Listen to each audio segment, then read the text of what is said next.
name is Professor Kamar T. Adeleke.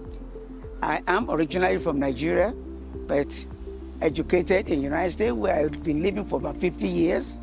And here you are watching the Caribbean Medical Television.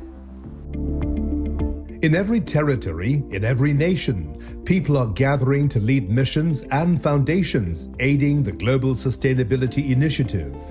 The United Nations 2030 Agenda for Sustainable Development was a calling and an awakening built upon decades of work by countries to ensure a blueprint for peace and prosperity for all. This call is being answered by many individual and humanitarian groups. To help our community, we must look outward, expand the borders, and lean into improvements made through innovation and relief work. Today, we feature one of those stories right here in the Caribbean with a recent medical mission to Trinidad and Tobago by Hands International.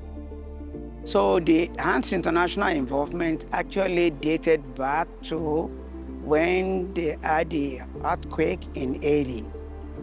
So I think it was just shortly before then that the Hands International was formed.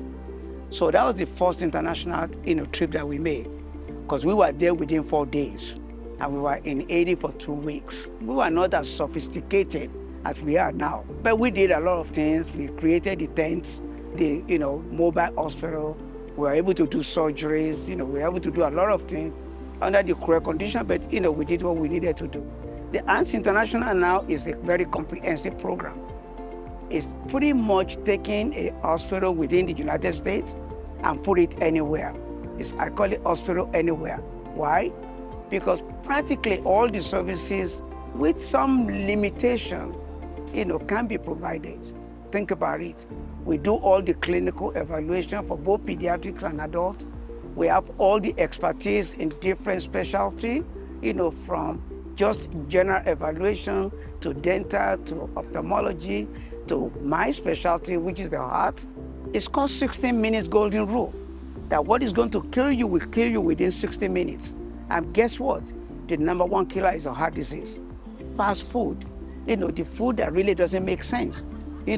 Organic food are disappearing. Nobody wants to really take time to cook. Everybody wants to go there just to buy the fast food and then eat. Those are all the things that is really going. And then we are putting so much stress on ourselves, and we are not exercising.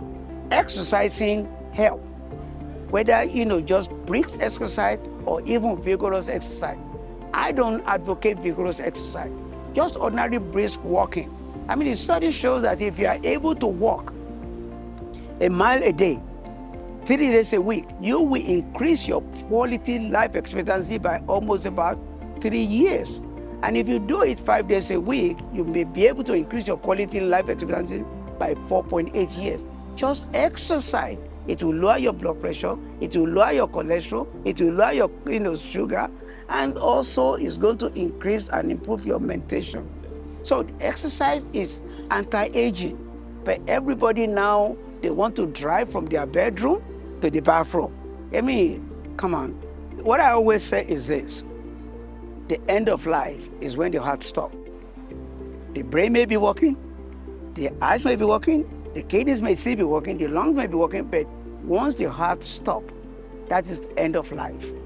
And the heart is the engine of the automobile. And if you look at it, it is number one killer. My dad died a month shy 105.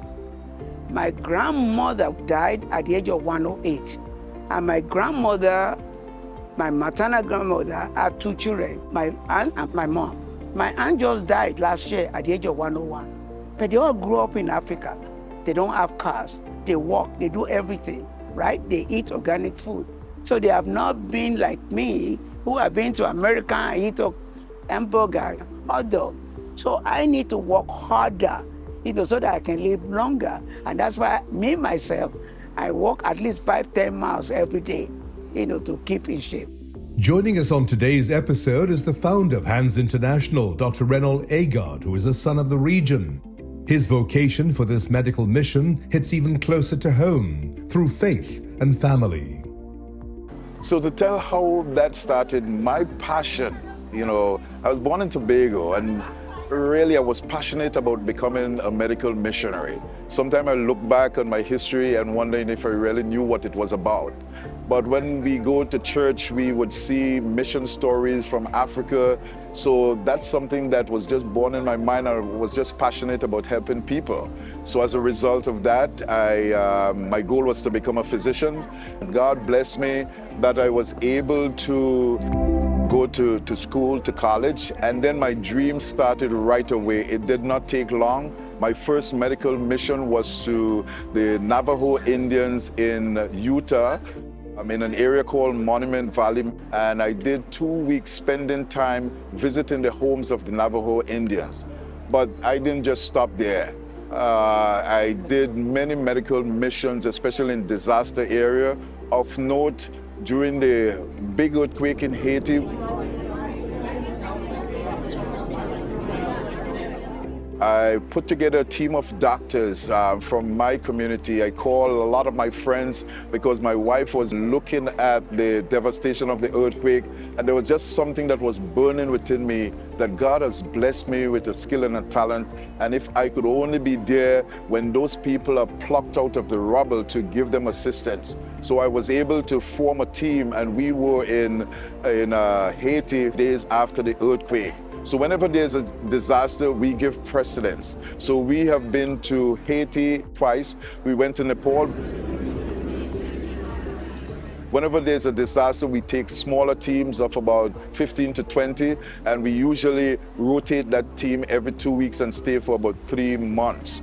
When there's no disaster, that's when we go to areas across the globe. Actually, one of the surgeons that is with us, Dr. Kevin Geffey, we were in Nepal, and he was so committed because there were areas in Nepal that could not be reached, and he rented out of his own funds a helicopter to take a team of doctors into the interior. When they got there, there were lots of houses that were crumbled, and although he's a surgeon, he was not just looking for surgical work.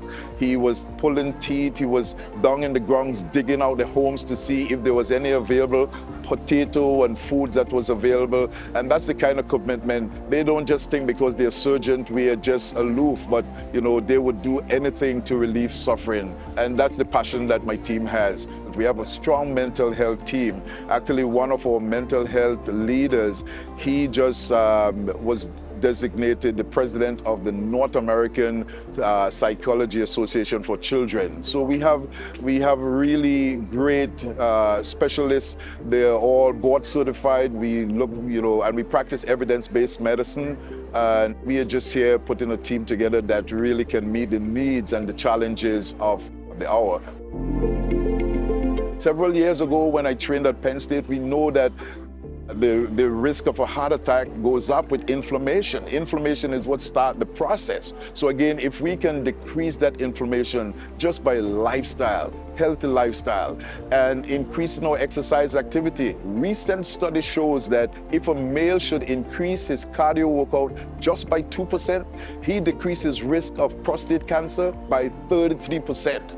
And also there are studies that shows that if we increase our exercise activity, there were studies done on women. Just increasing your exercise to do moderate intensity exercise at least 3 times a week, you add 2.5 years to your life. If you do that 5 days a week, just a half an hour, you're gonna add 4.9 years to your life. If a British study shows if you do that moderate intensity for 1 hour, 5 days a week, you add 14 years to your life, and it starts from the very day that you start. So part of what we do is not just to do surgeries, and we have a wide range of activities that we do here, including we have not just the dentist, but we have massage, and we have lawyers that are giving free legal advice. We have financial advisors, we are doing barbers, we have a lot of giveaways. But yeah, the key is really educating folks that we don't have to die, and we don't have to be the leading countries for these diseases. We can do lifestyle change. So we want people to commit to lifestyle.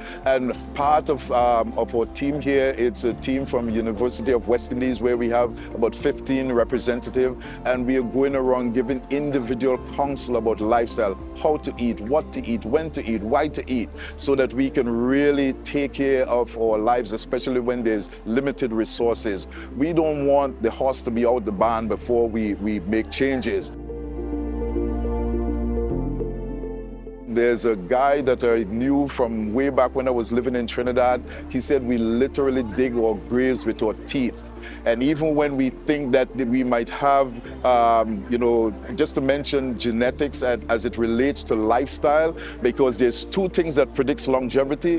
One is if you have a parent or a grandparent that lived to be in their 90s is the strongest factor that you live to be 100. The other one is if your HDL cholesterol is above 60, population studies suggest that those people tend to be the people that live to be between 80 and 100 years old. But I normally warn my patients, genetics, it's like a loaded gun, lifestyle still pulls the trigger.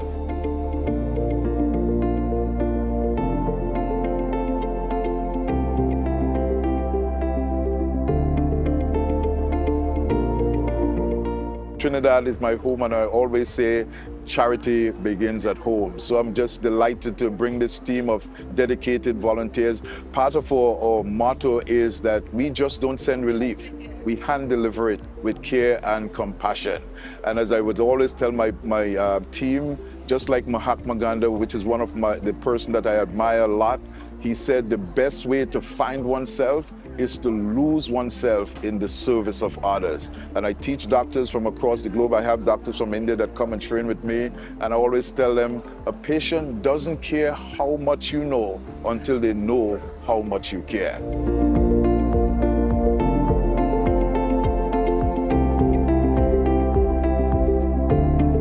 My association with the mission started about 4 weeks ago.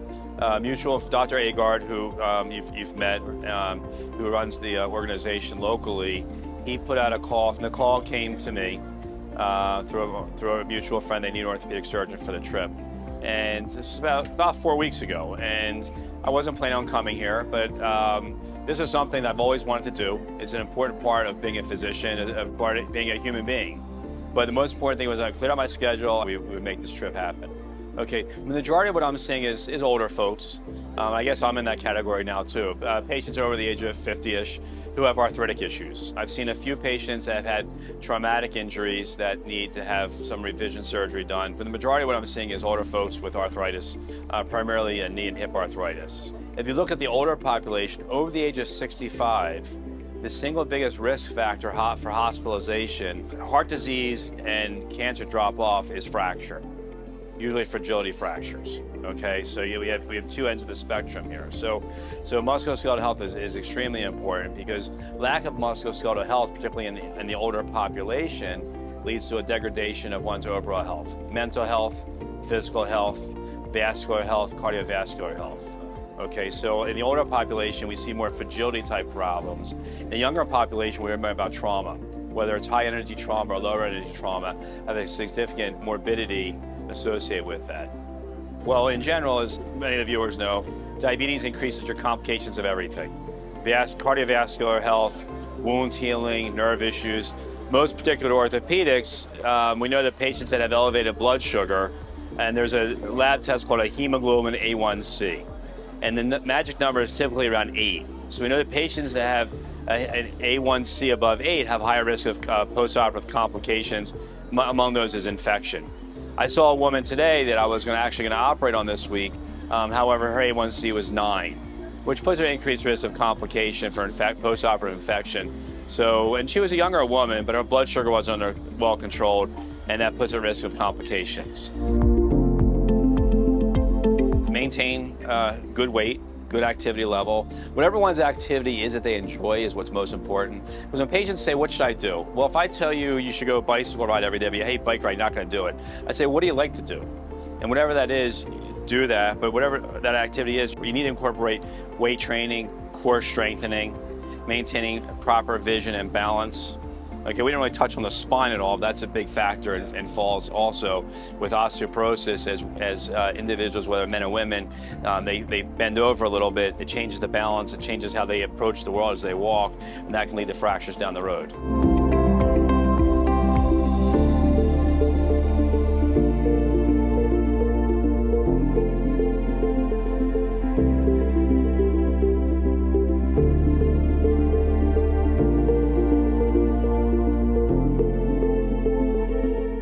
Caribbean Medical TV commends all the volunteers who work tirelessly and give of their time to improve the health of so many across so many nations. Even one action can change a life. To see where Hands International goes next, be sure to follow their story at hands-international.org. Stay with us. We'll be right back with more. Hello, I am Nigel Batiste, Group President and Chief Executive Officer of Republic Financial Holdings Limited. The Republic Group has always prioritized the holistic development of the communities and countries we serve. It's a mission driven by our flagship Power to Make a Difference corporate social responsibility program and the dedication of our staff, where we focus on 4 key pillars: the power to learn, the power to care, the power to help, and the power to succeed.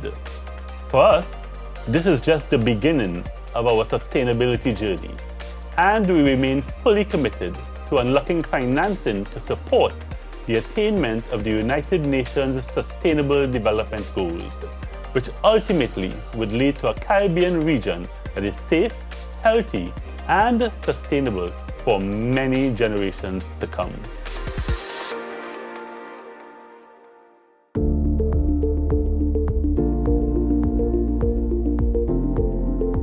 I'm Upton. I'm a professor of pediatrics at the University of Toronto. I'm originally from Jamaica.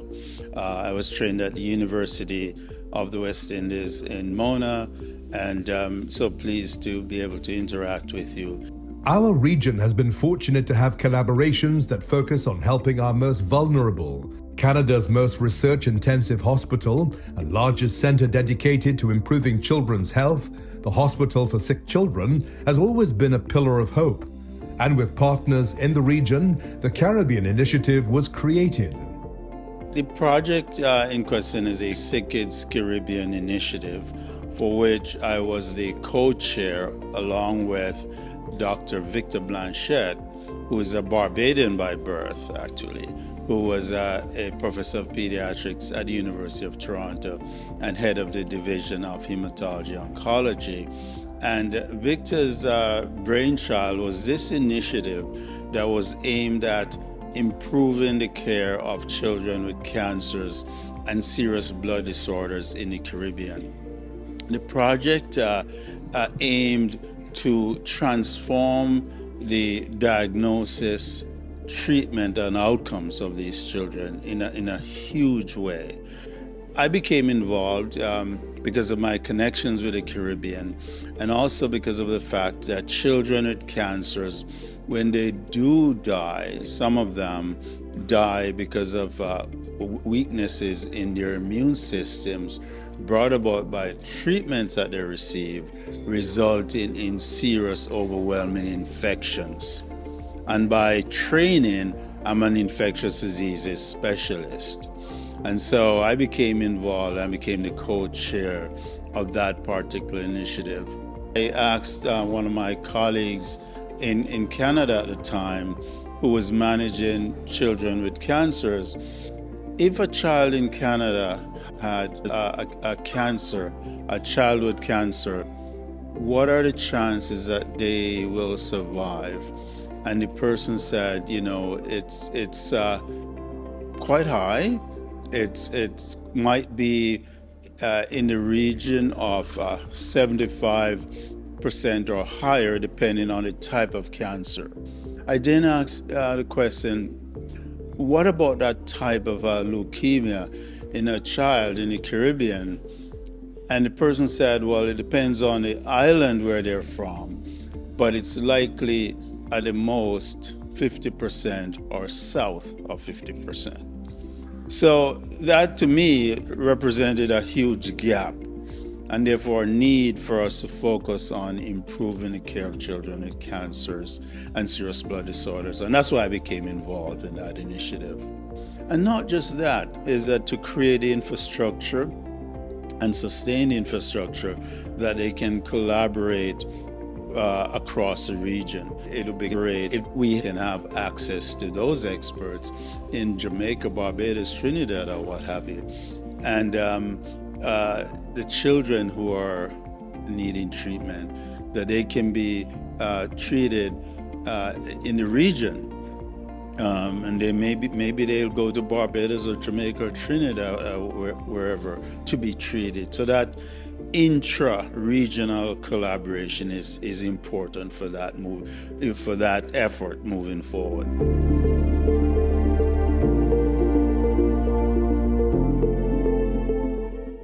Data from the region greatly aids these initiatives that foster a healthier and stronger Caribbean for all populations.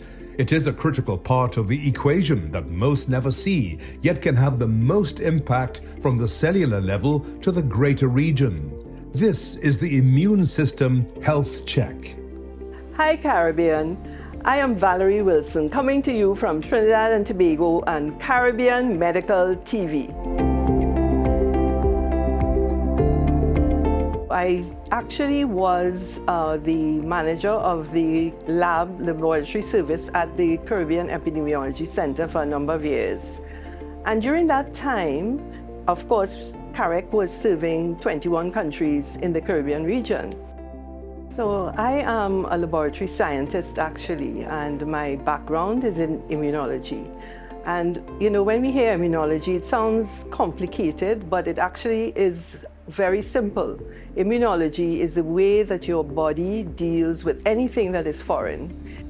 So even a baby in a mother's womb is actually an immune foreign body. So there is a way in which mothers are able to carry their babies to full term by the way in which their immune system actually tolerates the fetus. So it's very interesting. So immunology has evolved a lot over the last, say, 40 years really. From the days when HIV was discovered. Interestingly enough, you know, sometimes we saw it with COVID too. Sometimes terrible things happen, but they cause the technology to advance so rapidly. So the human immunodeficiency virus, as it was called, was discovered in 1981. And following on that, a lot of technology was developed that relied on immunology, on the immune system, on antibodies, to actually identify things that were in the body of persons who were infected with HIV. And so HIV really drove a lot of the developments in immunology. And immunology now, and techniques in immunology are actually used in the laboratory very widely for much more than testing for your immune system. The immune system is all, you know, it's really in your blood. It's, you know, it's what is flowing through your veins. It's what's in your lymph nodes. It's what's in your thyroid. It's what it lines your gut, you know. It's all of these parts of your body where your immune system functions to ensure that you're not ending up with infections every single day from all kinds of things. You can check for hormones, you can check for cholesterol, etc., all using immunological techniques that are built into the platforms that we use in the laboratory today for detecting those things. What we try to do in public health is to take the information that is the sum total of all these people to try to, you know, make interventions that will benefit everyone. So in our region, we are susceptible to storms and hurricanes and earthquakes and so on. What are you going to do in case of a disaster? What things have you put in place before the disaster? So for example, things like generators. We have to turn off electricity if there's a storm or a hurricane. What about solar power, for example, which is happening now as, you know, we move ahead to using, you know, more green forms of energy. After a disaster, like flood that causes flooding, for example, we have to look at things like infectious diseases that come. So this is an important part of what we're seeing as climate becomes ever more present in terms of these kinds of natural disasters that we're seeing. Climate change has become part of our daily dialogue, but this is not the only factor on the horizon that has a strong effect on sustainability efforts. While we work to figure out the solutions, there is a hidden element affecting the communities now and generations to come: strain, worry, and fatigue. I think we all need to be conscious, actually, about the impacts of stress on our health, on our lives. You know, computers were supposed to make life easier, but then we have now, you know, the email that was sent 10 minutes ago and somebody saying to you, I didn't hear from you, I sent you an email. So there's a higher level of stress being brought into our environment as a result of the fact that, you know, life is just moving faster. And I do believe that one of the things that does impact stress is our engagement, and particularly for our young people with smartphones. The smartphone, in a sense, almost drives how they live, what their life is guided by. And I think that in itself creates a lot of stress. The stress of, you know, looking at other people's lives and trying to make that life, our life, look like that life. To those of us who grew up in another time, it's a very strange thing to see young people sitting next to each other in a line, and they're on their phones. It's very strange for us. We would have been talking all the time.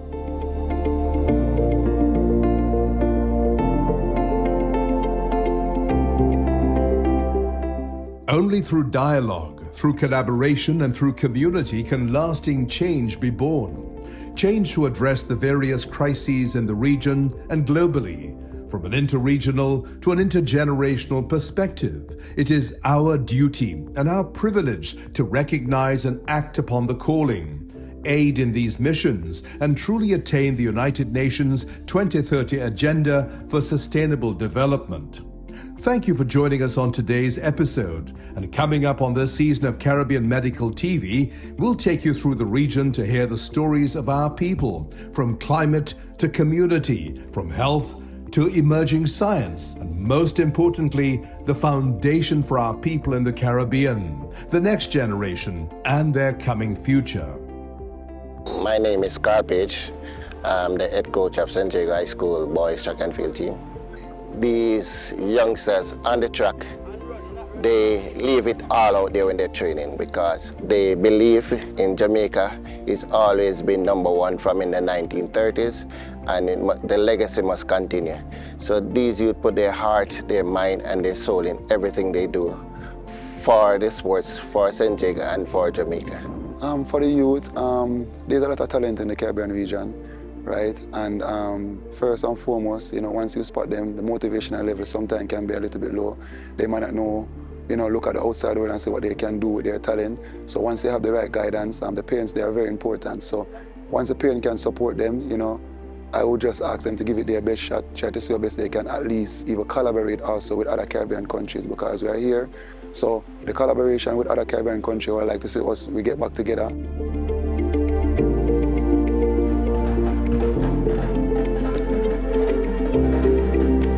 Stay safe, stay well, and stay inspired. See you on the next episode of Caribbean Medical TV.